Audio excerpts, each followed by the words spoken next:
Hi, I'm Lydia Lunning. I'm Morgan McBride. And I'm Michelle Olivier, and you're listening to Hey, I Want Your Job.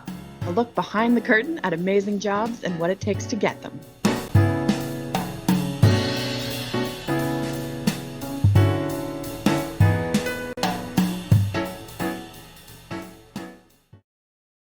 Hi, and welcome to another episode of Hey, I Want Your Job.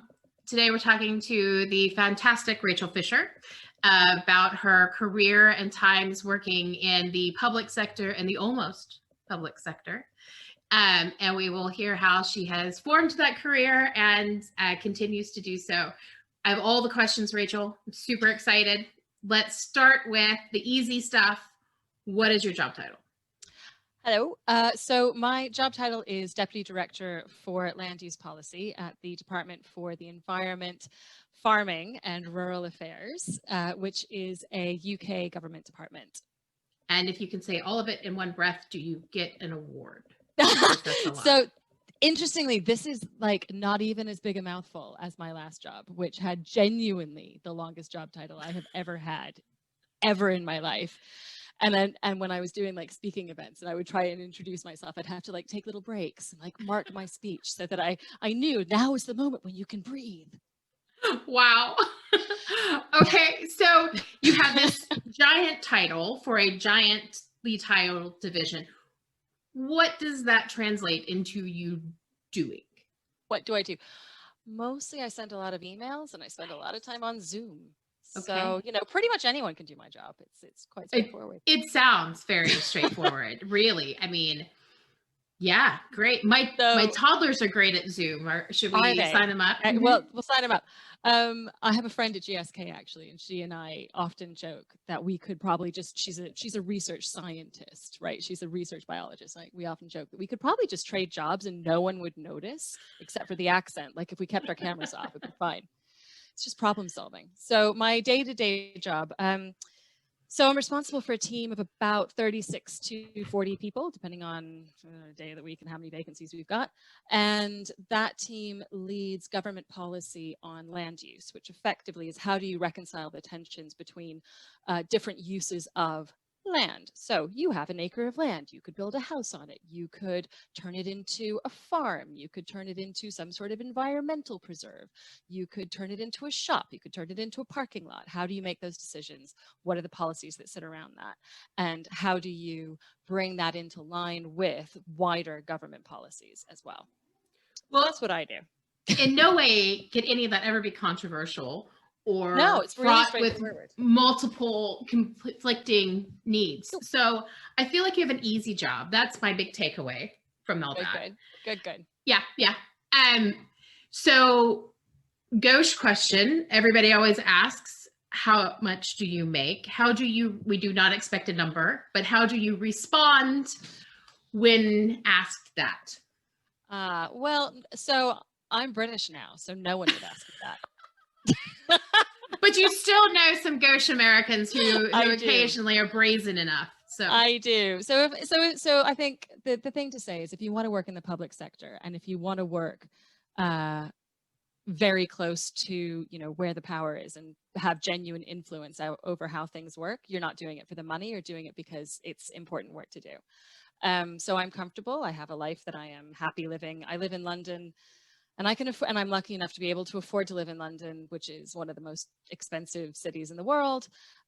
So I make enough money that I can live in London without, genuinely freaking out from paycheck to paycheck. Which was your children eat 3 meals a day. My children eat however many meals a day. Yeah, everybody has those. Absolutely. So it's fine. Okay. Yeah. That's a very fair answer. So. Full disclosure to listeners, I have known Rachel for approximately ever. And back in her grad school days, her goal for her job was that she was going to be super grover for buildings and give old buildings a hug. So I am desperate to know how far from the mark are you in terms of super grover for old buildings? So I did super grover.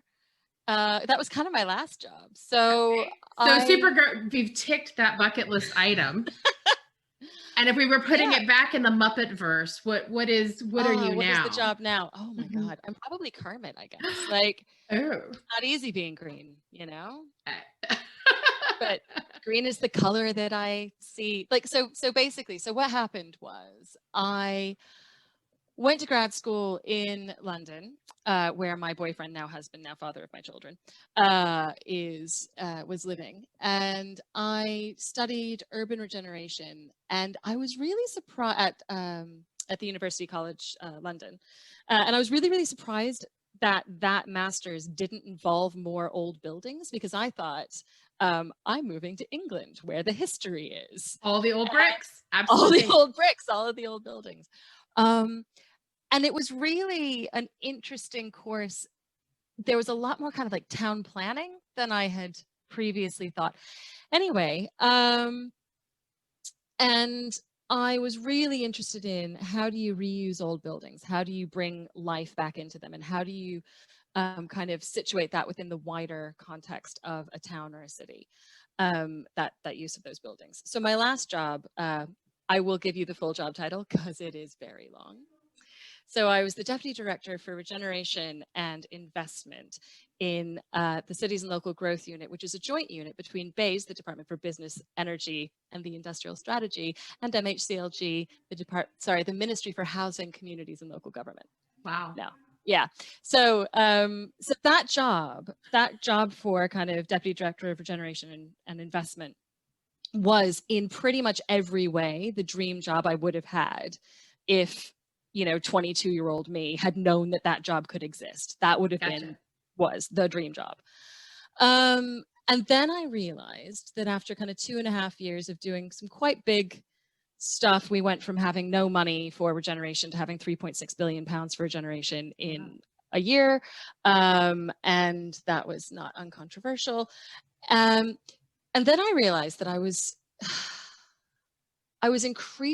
have been increasingly interested in what happens before that. So before the town, before the city, before the buildings. I'm interested increasingly in sort of the environment and agriculture. And if we're going to kind of address the climate crisis, you really need to start from the ground up. And so I became really interested in, how do you, as I said at the start, kind of reconcile these tensions between how you use land, how places grow, how places evolve. So that's the kind of Kermit the Frog vision, I guess, of my job now. I think that's really interesting. I think that especially in 2020 with the shifting marketplace, I think it's even sort of more timely that we know that the big four, big tech and big finance have all announced that they will no longer be geographically bound. So they're not renewing their leases on offices in your beloved Manhattan. They're not, we don't know what's going to happen to Alpharetta, Georgia, because right now that's really just the big four and they are not going to come back. But what that means for the workforce is now suddenly the majority of people don't have to live where their job is. And so in terms of how urban areas attract people to live there and then pay for themselves, especially with the US model where they've always given business tax cuts and that sort of thing to entice employers. All of that is going to be completely different. And we have to think about it entirely differently. And inevitably that will take a long time for people to catch up. But you are obviously a brilliant and forward-thinking woman. So talk to me a little bit about what excites you about those changes and how much of that you think is already kind of being taken into account. Good question. Thank you. So I think there is this thing on Twitter. There's this urbanist Twitter, which is where all of the brightest minds, or at least the loudest voices, are kind of situated and having a big debate at the moment. And about half of them are saying, everything will change. No one will live in a city again. And it's the end of cities. He's saying, are you crazy? Like, people will always go to cities because people are social animals and we want to work near each other and we will want to be in offices again as soon as it is safe to do so. And obviously, as you've already sort of said, the truth is going to be somewhere in the middle. And I think we could have, years, decades even, before we really understand what the impact of this is. So what we saw, certainly in the UK, was an acceleration of a lot of the existing and the kind of pre-existing conditions in terms of retail or commercial property or office properties, right? So you were already seeing, particularly with retail, that more and more people were shopping online. I think the UK is actually a bit ahead of the US in terms of online shopping. Yeah, I would agree. But people were already shopping online and having delivery. And so, bricks and mortar stores were really, really struggling before the pandemic and then the pandemic. And those retail businesses that could go online went online and have continued to do fairly well, actually, when you look at their kind of profit returns. Offices are a different issue. And I think, as you said, we are seeing that some of the big companies are saying that they're no longer going to be quite so bound by geography. But the issue there is, where do you go to recruit, right? So who are you going to bring into your company? And that, I guess, is where y'all come in. But one of the real opportunities, I think, is not so much for the kind of farther flung places necessarily, but for places that are more affordable, but still near to where companies are currently located. So in London, you basically are going to rule out places or by train into central London currently, but actually now, I've got friends who've moved to the north, unheard of to the uncharted wasteland of Birmingham. Really beautiful. Yeah, right. Here there be dragons. With, just with properties people can afford, and good schools, et cetera, et cetera. I think it's going to benefit London. House prices are starting to go down, and places to recruit the best and the brightest because they can't afford to live there. So you can now, say, well, you don't need to live in, wherever, like Palo Alto. You can live somewhere closer, like, somewhere not closer, somewhere further out, but still, within reasonable hitting distance, once a month when we have our big corporate water cooler experience or whatever. So yeah, I'm really excited at the prospect of having something actually walkable. And I don't know if that's going to be new communities that get planned around that, if there's retrofitting that can be done. Again, living in Texas, there's a lot of, you can't have my pickup truck, but a girl can live in hope for the future. I think there's also a question about whether you would want to have a walk. How far do you want to walk in 115 when degrees? It's 115 degrees. Yeah. Because when we were growing up, it wasn't that hot. It just you'd have maybe 5 days over the summer when it got to over 100, be like, "Oh boy, that's hot." But now it's just weeks at a time.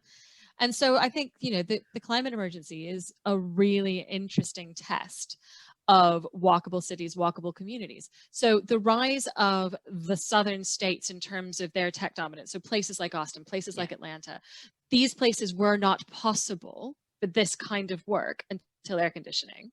And so you really only see them kind of taking off after, in the kind of latter half of the 20th century. And so it's the combination of the car and air conditioning that enables these places to become as successful as they are. So what was fascinating moving to England and just how mixed use everything is. And by mixed use, I mean, you've got a house, which is on top of a shop, which is next to an office building. It's all kind of jumbled up, and everything is, one of the things that gets referred to a lot on this urbanist Twitter, of which I have spoken, is the idea of the 15-minute city, right? So this is an idea which is getting kind of increasing amount of popularity, starting partially in Paris, but I live in a 15-minute city, right? So the idea of the 15-minute city is that everything you need is within 15 minutes of human-powered transit. So I could walk or I could cycle to get anything I need within 15 minutes. Now, as long as I am working from home, that's true. If I am not working from home, I am a 45-minute, and I mean that's downhill with a tailwind, on a really fucking good day, from my office on my bicycle, and I am probably I mean, if we're honest, like I'm 40 something, like it's going to be more like an hour and a quarter, and I'll be sweaty and I'll be upset by the time I get there, because London's not designed for this. But, places like Amsterdam are. I have many thoughts on this, but anyway, one of the things that's going to be interesting is what, if you kind of combine the kind of fossil fuel peak oil crisis, like how much are we actually going to start really shifting over to renewables? If you kind of combine that with this this desire for more walkability, what happens to cities that are built in places that are not sort of temperately, not the right kind of temperature? I was listening to a podcast about Las Vegas, and basically about trying to like revitalize downtown Las Vegas beyond the Strip and make it a real center for Zappos is based there, right? And they were wanting to kind of put all of their customer service there based on this brilliant idea that basically everybody who works in the entertainment industry is really good at customer service, like that. Like, so you get all these like cocktail waitresses that are too old to be cocktail waitresses, and then you put them on a call center. And unsurprisingly, they're very good at giving good customer service because they've been dealing with drunks. So it's just like genius, right? But then you think the reason Las Vegas, one of the reasons Las Vegas can't be Brooklyn, can't be, San Francisco, is because it's really flippin' hot. And to have something, to have a walkable neighborhood of that density, the density that is required to deliver a walkable neighborhood, oh boy. Like that is unless you're going to start air conditioning the streets, which I do not recommend, that is a very tough ask. It seems air conditioning the streets is counterintuitive to a green initiative. Like I feel like would have thought we've got to disconnect. Yeah. I mean, so electric cars, maybe they help, but they don't kind of, electric autonomous vehicles are really interesting in this space. But again, I worry about what that does in terms of like humans and how we want to move around in spaces. But great. Yeah. All right. So I could listen to you talk about urban stuff all day.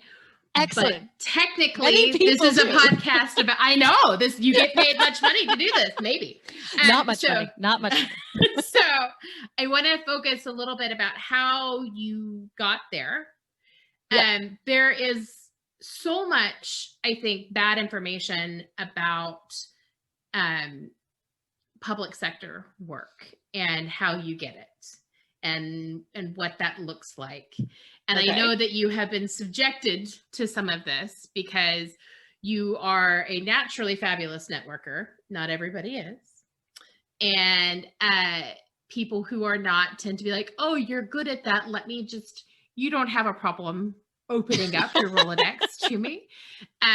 So talk to me a little bit about what does good networking in public sector look like? What is healthy networking and what is being asinine?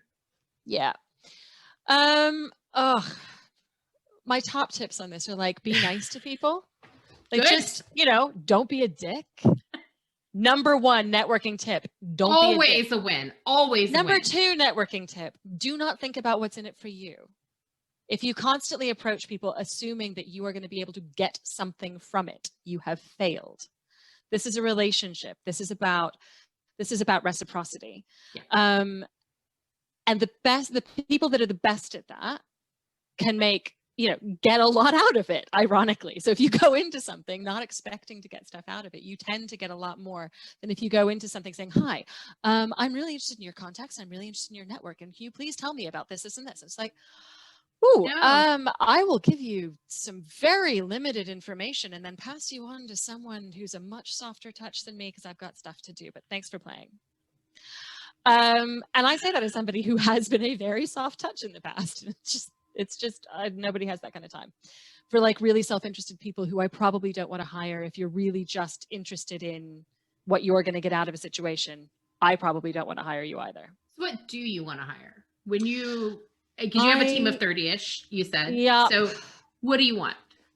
So I want rock stars. Everybody wants rock stars. Everybody wants rock stars. What rock stars in the public sector context, I think possibly means something slightly different.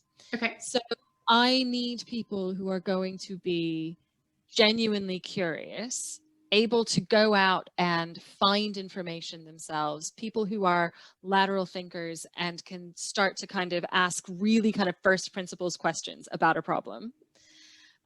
Because the stuff that you deal with in government is often, it's hard problems, right? If they were easy problems, they wouldn't be our problems. It wouldn't be something I'm trying to solve. And Right. often you are trying to do something for the first time, and often you are working with non-experts. And then you need to have people who are really good at communicating complex technical information, which they are gleaning from someone else. So they are not the complex technical expert necessarily. They're the translator. But they are the Babelfish of the situation. And then they need to be able to translate and then pitch that to ministers. So to politicians. So people who are almost by definition, definitely not an expert in whatever it is that you're working on. So how does somebody communicate these abilities to you? Like because obviously if they just put on their CV, I am an excellent communicator. I have a lot of questions about things like that. That's Can I not just going to give you do like one of my like super pet peeves? Yes, please. So I read an awful lot of applications. So the way that you get a job in the public sector, and I don't know, full disclosure, I have only ever really worked in the UK. Mm-hmm. But the way that you get a job in the civil service is you go through these behaviors and you write job applications in response to a set of behaviors, one of which is leading and communicating, and to demonstrate that you have delivered leading and communicating at the sufficient grade. You need to write a little paragraph of no more than 250 words, which demonstrates to everyone beyond a shadow of a doubt that you are indeed both a leader and a communicator leading communication. And that you can count to 250. Do not have a typo. Oh my God. People who talk about being really good communicators and they badly punctuated, terrible grammar. You're like, I'm just gonna say no. I'm just like, I've got, I assume we're not talking like Oxford comma issue. We're talking gosh. Nothing that would be gray. You dream of the Oxford comma, Michelle. You dream of the Oxford comma. Oh, believe me, I've seen tens of thousands of resumes. I am very aware of how low the bar is. The low can be, yeah. So, so usually what you want to do is you want to be able to say, this was the situation. This was how I approached it. These were the results. And that's what you want to be able to do kind of consistently. Now, the people that really stand out when I'm reading through endless applications are the people who can somehow then also somehow magically in 250 words, these people do exist, tie it back to the job that they're actually applying for. Because I don't want to hire somebody that just wants to get a promotion. I want to hire somebody that is interested in the work that we're doing because the work that we're doing is interesting. And, I also then you just have to test a lot of things at interview. Okay. So what is your thought on, obviously you're witty. What is your thought on humor, gentle and professional, but humor utilization in that? And the reason I'm asking specifically is that when I have to sell somebody who is not an expert on something, humor is one of my go-tos. So I could see it being particularly useful for the skill set that you were just describing. So what is your like, nope, I don't want it deadpan in the application? You want somebody who has something of a spark, right? You want somebody who's going to be thoughtful, but engaging. And humor is often a really great way of like demonstrating that. Although obviously you need to kind of judge the room and judge the situation. That's really hard in the current context, right? That's really, really hard over Zoom. One of the things I often have is that I speak fluent irony, which does not translate in an American accent. And people have literally started explaining things to me like I'm very, very dim. And I just have to say, oh, no.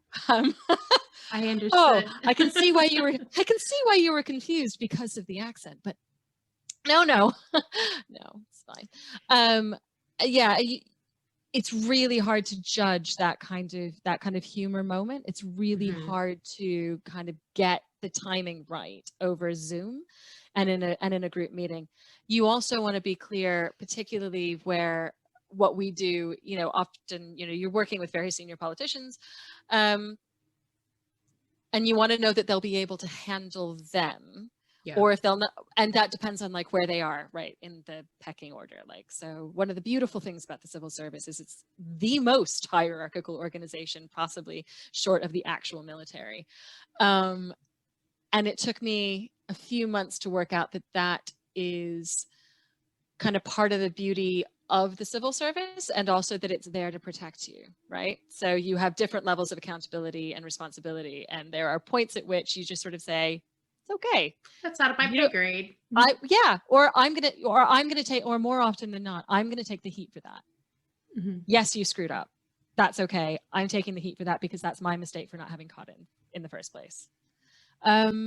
Which has been a real kind of like growing exercise for me. Yeah.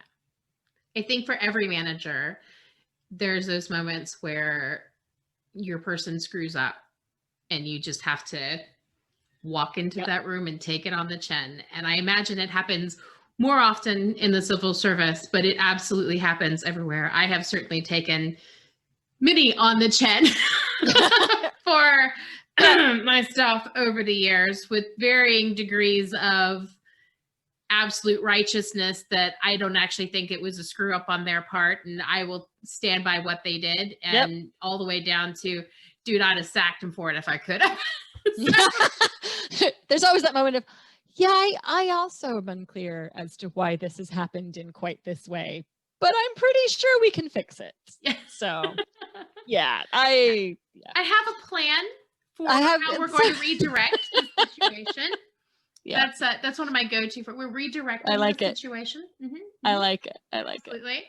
So, when you, so as a hiring manager, how much influence do you have? Because you have this really structured world. How much influence do you have about what those interview processes do look like? And not a huge amount. And so the other thing is that we get this a lot. So the civil service is like a calling. People join it straight out of college, or before that if they've done an apprenticeship or something. So people, there are people, who joined at 16 and have been in the civil service their entire career, and they are really, really good at how to do a civil service interview. And it is very hard to get in at a senior level, kind of further on in your career. So I joined civil service about 4 years ago. So I joined the civil service 4 years ago, and at a reasonably senior level. And then I was promoted quite quickly after that. But I joined at a kind of like a level transfer. I just kind of went in at the level that I'd been doing for sort of 3 years previously outside in a not-for-profit. And that was helpful because that meant that I was able to give really strong answers about like how I would lead a team, how I would lead and communicate, how I would do all of these things at that level. To do exactly what I've been doing for the last 3 only years. In a much more insane context. Gotcha. And so what was good about that was it meant that I was able to kind of learn how to civil service, how to do how to do work in that context, which is just very, very different than any other context that I'd worked in.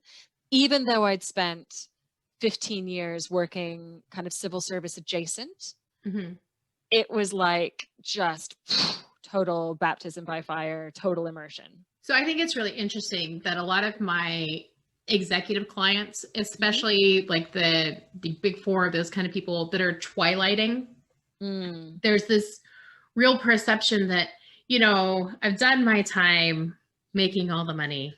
Perhaps now that I am twilighting, the public sector calls and I can give back to, the world around me. And so I find that it is not an infrequent conversation I have with executive clients twilighting about, well, maybe I could move into like a policy management role for Have a you ever done nonprofit. policy? Well, but they know many things.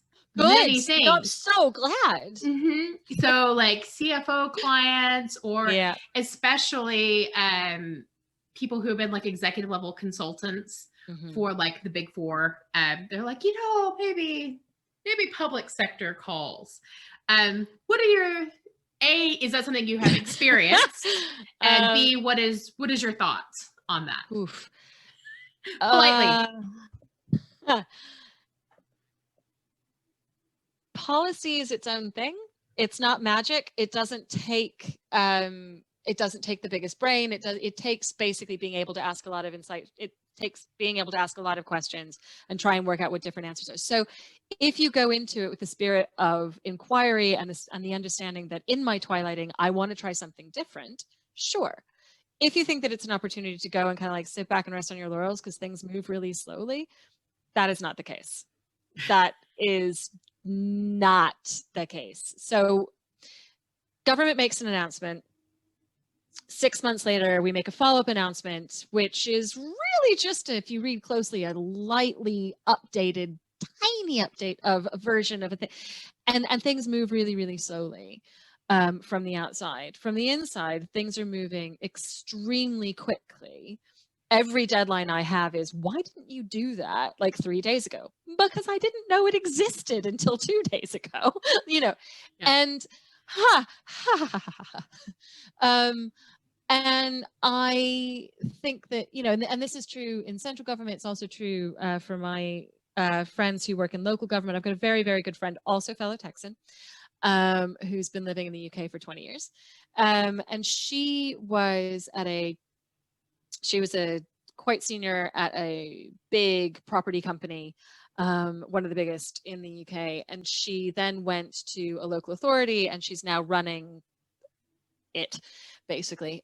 She's running all their place stuff, so planning and all these things. And she was sort of saying, she'd had this hugely successful private sector career, got really, really interested in actually, like, in a way, kind of giving back, but in no way kind of twilighting. She's our age, so we're not quite at twilighting yet. No. We're in, I don't know. We're still upward trajectory. Is it like midday?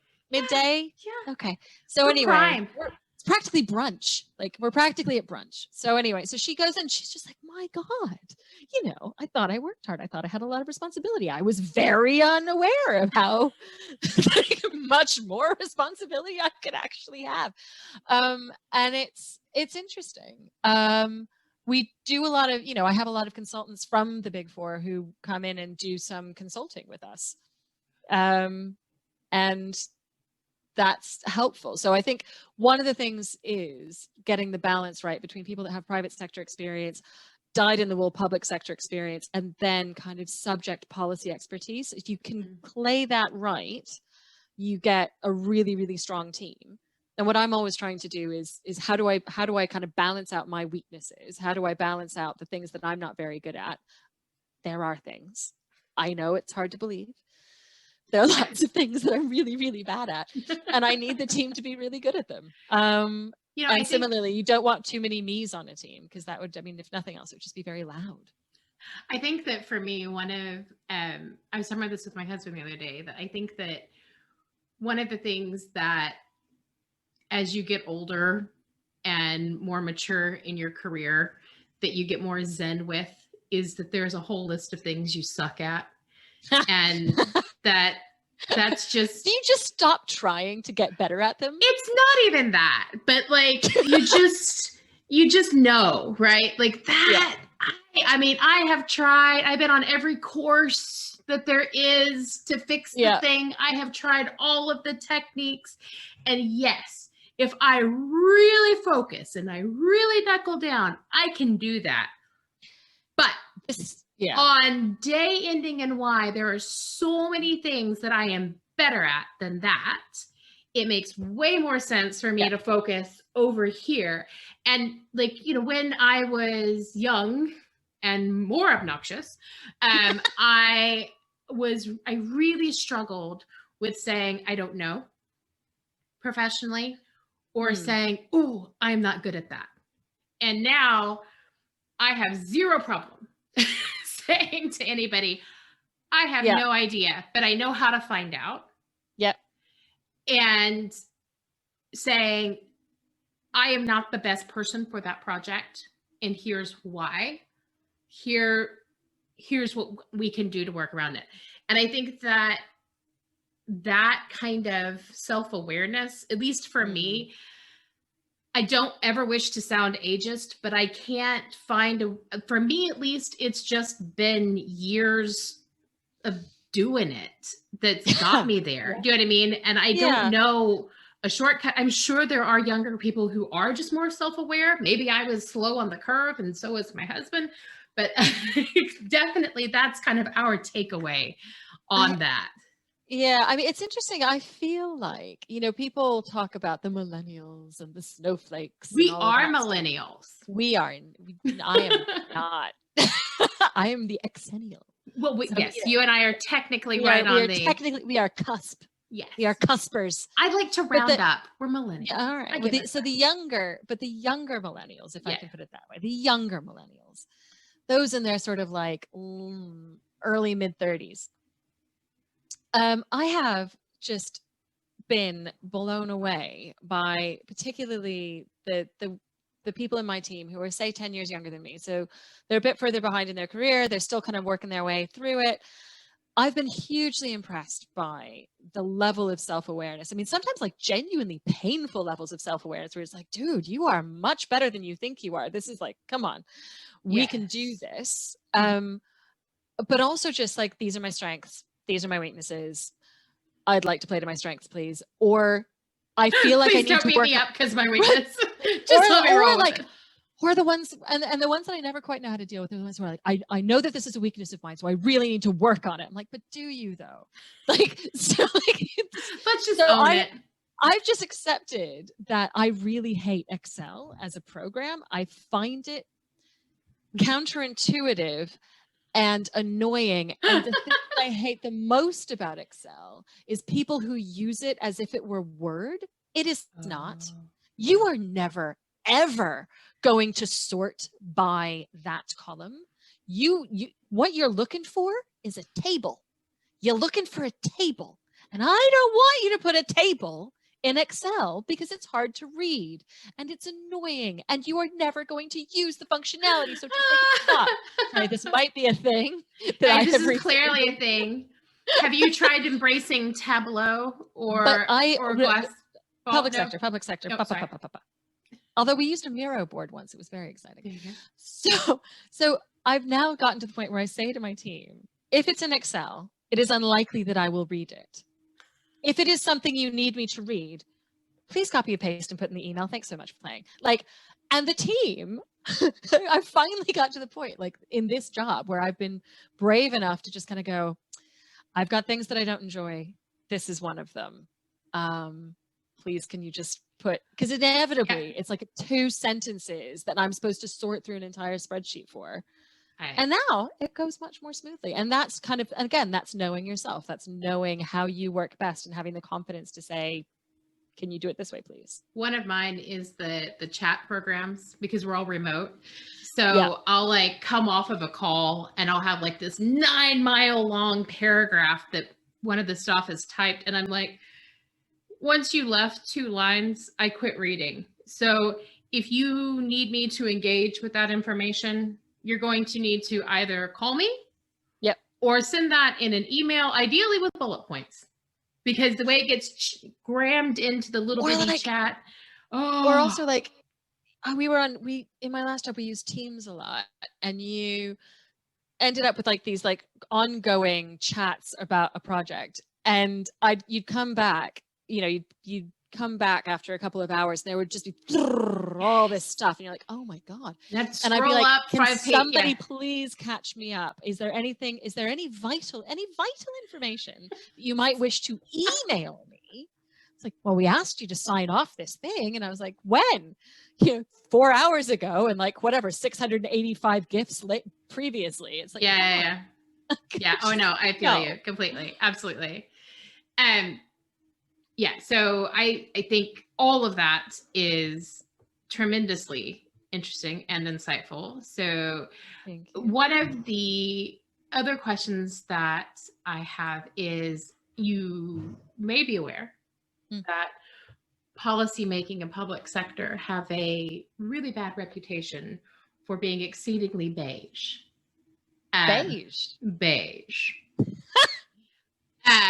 Is this why all whenever the people colors Yeah. of beige, very, very bright beige. brighter beige Yeah. then would be preferred. So what if I gave you a magic crayon and said, all right, Rachel, Mm. you fix it? What would you do Oh. to de-beige policy making? Oh, I don't know. Is it beige though? I think it might just look beige. It just Like- appears to be Well, beige. just- no, You're but think about it. secretly not beige. So there's so much going on that you never see. You see beige. Mhm. It's like flippin' Technicolor. Like But like it is, representation matters. And Representation the matters, and being able to young recruit- yes. So like the question it about, like, how do you matters say- that the soon to be vice president in the US looks like people that have never had. So that's about Right. diversity. Yes. So and if you that's mean what I ba- if- mean. Yes. so I if mean you mean literally beige- physically beige. Beige, right? Fine. Yes. I thought you meant like it looks like a really boring job. Which No, I'm no. totally- I meant Like, by the literally they're way- all white people. Yeah, got that. So because I'm like, I mean, flamboyant. it What are you does kind talking of look, about? No. it does kind of look boring. I get it. I get why it No, looks no, boring. no. I mean, it's for good reasons. No, Like- no. I was being literal. Right. Yes. So, so the civil service, and again, I can only speak to this. I mean, what are the? I'd be interested in the experiences of the big four, the big tech companies who are similarly beige. I'd be interested in their experiences of trying to improve diversity and inclusion. I think the civil service has, and this is it's racism, race in Britain is a very different thing. This is not to say racism does not exist in Britain, because it absolutely does.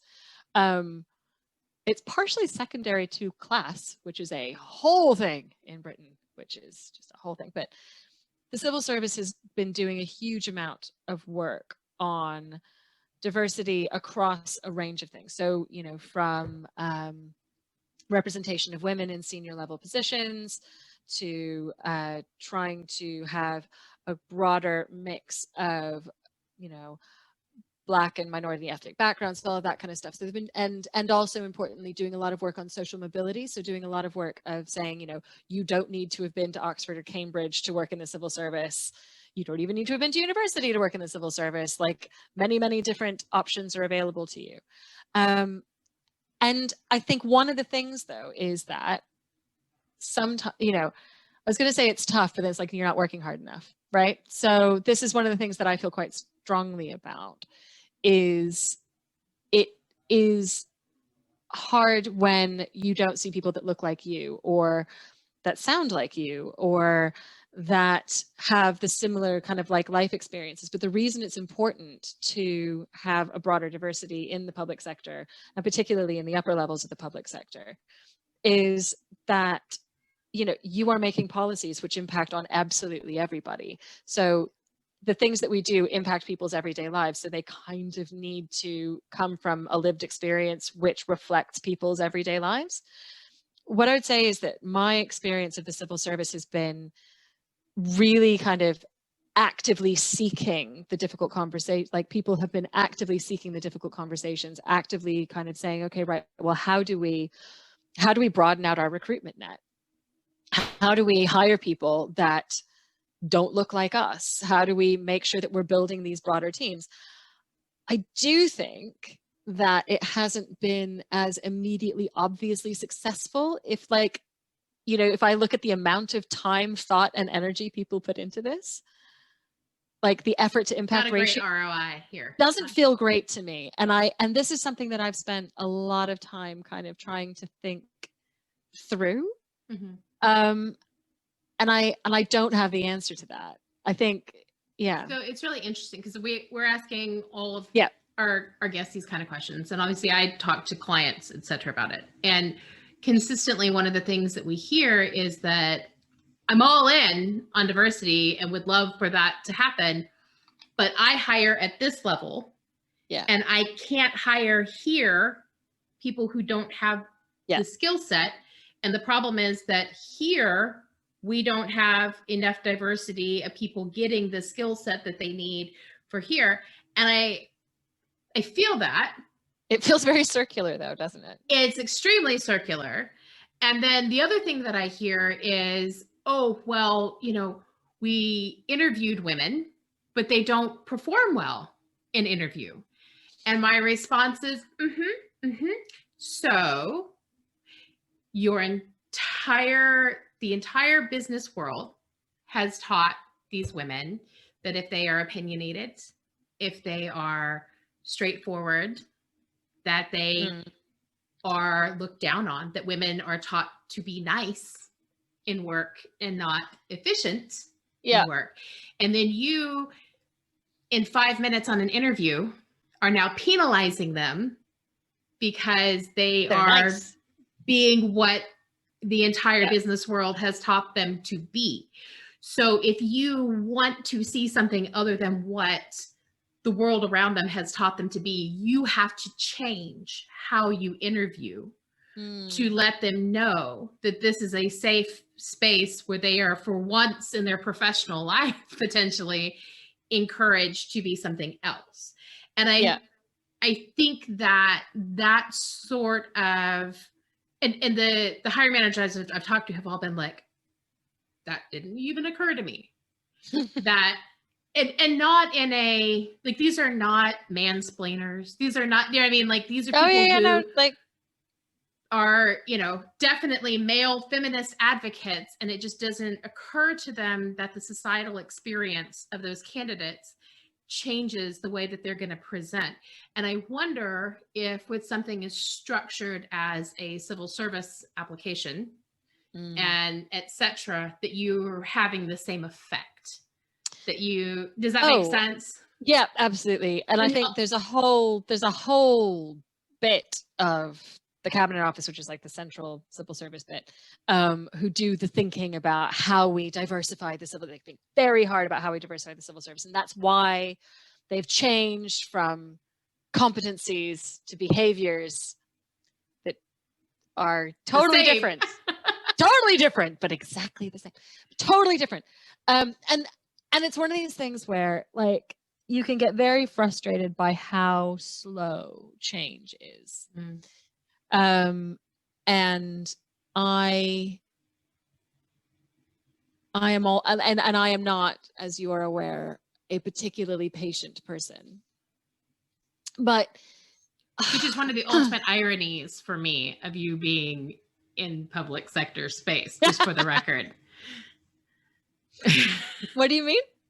Because you are not a very patient person and you have great and fabulous ideas that would be better executed yesterday than 2 years from now. And so being innately in a space where a great idea today will see you in 5 years for when that changes the world in front is an irony to me. Yeah, I can see that. I've always been interested in influence, though. I understand. So anyway, but what I was going to say is that while I'm being sort of frustrated by the slowness of, like, the slow pace of change, I think it's easy to overlook the gains that you make, and they may be incremental, but if you don't kind of recognize and build on them, then you kind of, everybody just gets demoralized. Exactly. Yeah. So, and I think that's one of the things that we just kind of have to keep kind of coming back to. I think the civil service, for instance, has done pretty decent work on kind of representation of women. And the gender pay gap and that kind of stuff. So the gender pay gap is, like, almost not measurable in most departments. That's great. You know, so it's that kind of thing.